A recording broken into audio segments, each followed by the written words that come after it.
వ్యక్తిగతంగా నా తరఫున విప్లవ రచయితల సంఘం తరఫున అరుణారుణ జోహార్లు చెప్తున్నాను. విద్యాభూషణ్ గారికి మాకు ఒక 2 దశాబ్దాల పైన వీక్షణ ద్వారానే మా పరిచయం.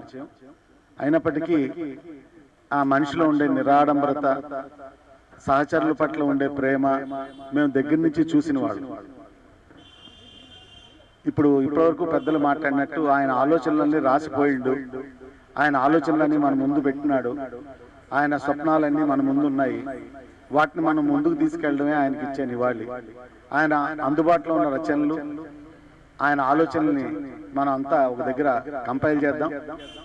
ఈ విషయాలు ఇలా ఉన్నప్పటికీ శ్రీకాకుళం నేపథ్యం ఉన్న మనిషికి ఒరియా భాషతో కూడా పరిచయం వల్ల, కొంత నాది ఒరియా నేపథ్యం వల్ల కోణ బడబాబు కెంతి వచ్చి ఆజ్ఞా బల్లో అని ఇలాంటి పలకరింపు కూడా, అలాంటి ప్రత్యేకమైన పలకరింపు మా మధ్య ఉండేది. ఒక చిన్న అనుభవాన్ని, ఏ శ్రీకాకుళం నేపథ్యం గురించి ఇక్కడ అందరూ మాట్లాడుతున్నారో అలాంటి అనుభవాన్ని ఒకటి చెప్పాలి. ఒకసారి ఆదివాసీ ప్రాంతంలో ఒక కామ్రేడు ఆయన పోయినప్పుడు అక్కడ ఉన్న ఆదివాసీ తల్లి, పేద ఆదివాసీ తల్లి పెట్టిన ఆ రోజు ఆ భోజనం ఆయన తిన్నాడు. ఆయన సహచరుడుగా ఉన్న మిత్రుడు, నగర జీవితం నుంచి వచ్చిన మనిషి, అట్టడుగు ప్రజల ఆ ఆహారాన్ని పూర్తిగా తీసుకోలేని పరిస్థితి ఉంది. ఆయన తిని కొద్దిసేపటికి వాంతి చేసుకున్నాడు. ఆ ఇంట్లో పరిస్థితి ఏంటంటే, ఆ ఆదివాసీ తల్లి, అయ్యో బిడ్డ, నీకు పడదు అంటే నువ్వు తినకపోయి ఉంటే బాగుండేది, వచ్చి పిల్లోడు తినేవాడు అని ఒక పక్క ఆయన ఇబ్బంది పడ్డందుకు, ఆయన తర్వాత ఆయన తినలేకపోయిన పక్షంలో వచ్చి పిల్లోడు తినేవాడు అనే అలాంటి అనుభవాలు, అంటే ప్రజల జీవితంతో ముడిపడి ఉన్న అలాంటి అనుభవాలు కూడా ఆయన ఎన్నో మాతో పంచుకునేవాడు.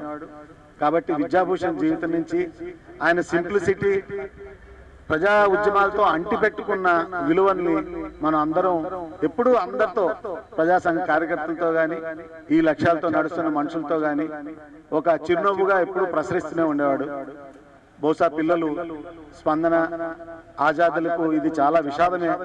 ఇటీవలే అమ్మ చనిపోయారు, నాన్న కూడా చనిపోవడం చాలా బాధాకరం.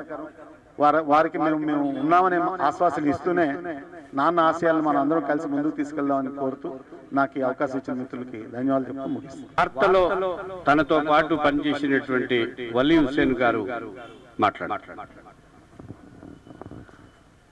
మిత్రులు, విద్యాభూషణ్ గారి గురించి చెప్పాలంటే, ఆయన ఒక కథల పుస్తకం తీసుకొచ్చారు, పాదముద్రలు.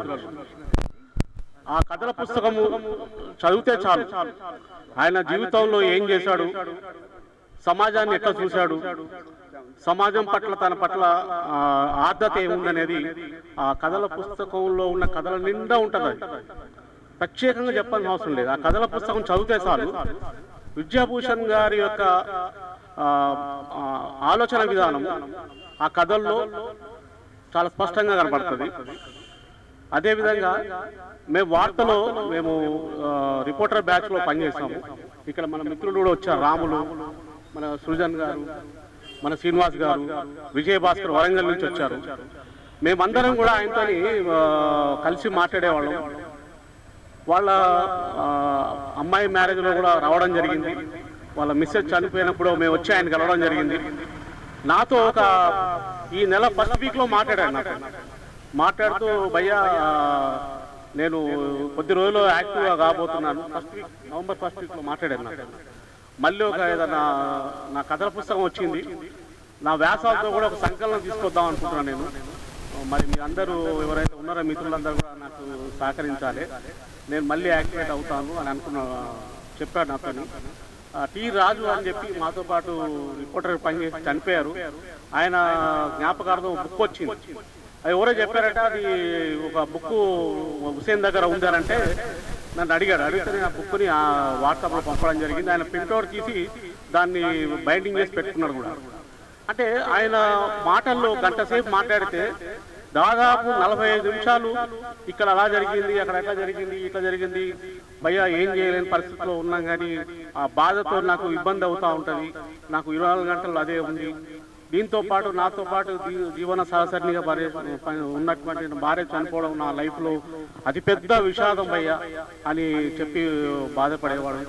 అలాంటి మిత్రుడు ఆ బాధ నుంచి కొంచెం తేరుకొని ముందుకు వస్తూ ఇక యాక్టివ్ అంటే చాలా యాక్టివ్గా పనిచేయబోతాను చేస్తాను అని చెప్పి హఠాత్తుగా మాయమైనట్టుగా అనిపిస్తున్నది. ఆ మిత్రుడు కనపడకపోయినా ఆయన రచనలు, ఆయన మాతో గడిపినటువంటి క్షణాలు, ఆయన ఆలోచించిన విషయాలు మాకు జ్ఞాపకాలుగా మా వెంటే ఉంటాయని భావిస్తూ జోహార్ మిత్రుడికి.